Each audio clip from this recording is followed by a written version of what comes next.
Hello दोस्तों, कैसे हैं आप सब। आशा करती हूँ आप सब ठीक होंगे। तो आइए सुनते हैं एक और प्यारी सी कहानी। पंचतंत्र की कहानी लालची मिठाई वाला। दीनपुर गांव में सोहन नाम का एक हलवाई रहता था। वह खूब बढ़िया और स्वादिष्ट मिठाइयाँ बनाने के लिए जाना जाता था। इसी वजह से उसकी दुकान पूरे गांव में मशहूर थी। पूरा गांव उसी की दुकान से मिठाई खरीदता था। वह और उसकी पत्नी मिलकर शुद्ध देसी घी में मिठाई बनाते थे।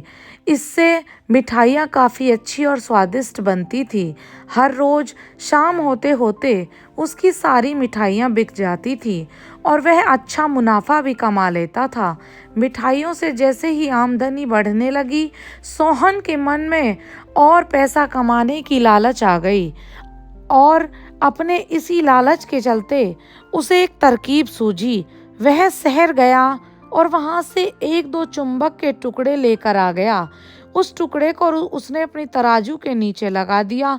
इसके बाद एक नया ग्राहक आया जिसने सोहन के पास से 1 किलो जलेबी खरीदी।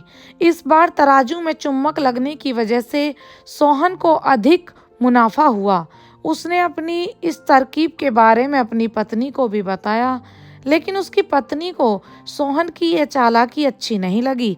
उसने सोहन को समझाया कि उसे अपने ग्राहकों के साथ इस तरह की धोखेबाजी नहीं करनी चाहिए, लेकिन सोहन ने अपनी पत्नी की बात बिल्कुल भी नहीं सुनी और वह हर रोज तराजू के नीचे चुंबक लगाकर अपने ग्राहकों को धोखा देने लगा।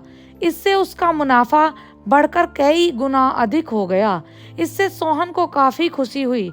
एक दिन सोहन की दुकान पर रवि नाम का एक नया लड़का आ गया। उसने सोहन से 2 किलो जलेबी खरीदी। सोहन ने इसे भी चुम्बक लगे तराजू से तोलकर जलेबी दे दी। रवि ने जैसे ही जलेबी उठाई, उसे लगा कि जलेबी का वजन तो 2 किलो से कम है। उसने अपना शक दूर करने के लिए सोहन से दोबारा से जलेबी तोलने के लिए कहा। रवि की बात सुनकर सोहन चिढ़ गया। उसने कहा, मेरे पास इतना फालतू समय नहीं है कि मैं बार बार तुम्हारी जलेबी को तोलता रहूं। इतना कहकर उसने रवि को वहां से जाने के लिए कह दिया। सोहन मिठाई वाले की बात सुनने के बाद रवि जलेबी लेकर वहां से चला गया। वह एक दूसरी दुकान पर गया और वहां बैठे मिठाई वाले से अपनी जलेबी तोलने के लिए कहा। जब दूसरे दुकानदार ने जलेबी तोली तो जलेबी सिर्फ 1.5 किलो ही निकली। अब उसका शक यकीन में बदल गया था। उसे पता चल गया कि सोहन मिठाई वाले के तराजू में कुछ गड़बड़ है। अब उसने तराजू की गड़बड़ को सबके सामने लाने के लिए खुद एक तराजू खरीद लिया और उसे ले जाकर सोहन मिठाई वाले की दुकान के पास ही रख दिया। फिर रवि अपने सभी गांव के लोगों को वहां पर इकट्ठा करने में लग गया। जैसे ही लोगों की थोड़ी भीड़ बढ़ने लगी तो उसने गांव के लोगों को कहा कि आज मैं आप सभी लोगों को एक जादू दिखाऊंगा। यह जादू देखने के लिए बस आप लोगों को सोहन मिठाई वाले से खरीदा गया सामान एक बार इस तराजू में तोलना होगा। तब आप लोग देखेंगे कि कैसे सोहन मिठाई वाले की तराजू में तोली गई मिठाइयाँ इस दूसरे तराजू में अपने आप ही कम हो जाती हैं। कुछ देर बाद एक दो लोग मिठाई लेकर रवि के पास पहुंचे तो उसने ऐसा करके भी दिखाया। इसके बाद सोहन के दुकान से जितनी भी मिठाई खरीदी थी सभी ने रवि के तराजू में तोलकर देखा तो सबकी मिठाइयाँ 250 ग्राम से लेकर आधा किलो तक कम निकली। यह देखकर सब लोगों को काफी हैरानी हुई। अपनी दुकान के पास ही यह सब होता देख सोहन मिठाई वाला रवि से झगड़ा करने लगा। उसने लोगों को बताया कि रवि यह नाटक कर रहा है। अपनी बात को सही साबित करने के लिए रवि सीधे सोहन मिठाई वाले की तराजू लेकर आया और तराजू में लगा चुम्बक निकालकर सबको दिखाने लगा। यह देखकर गांव वालों को बहुत गुस्सा आया।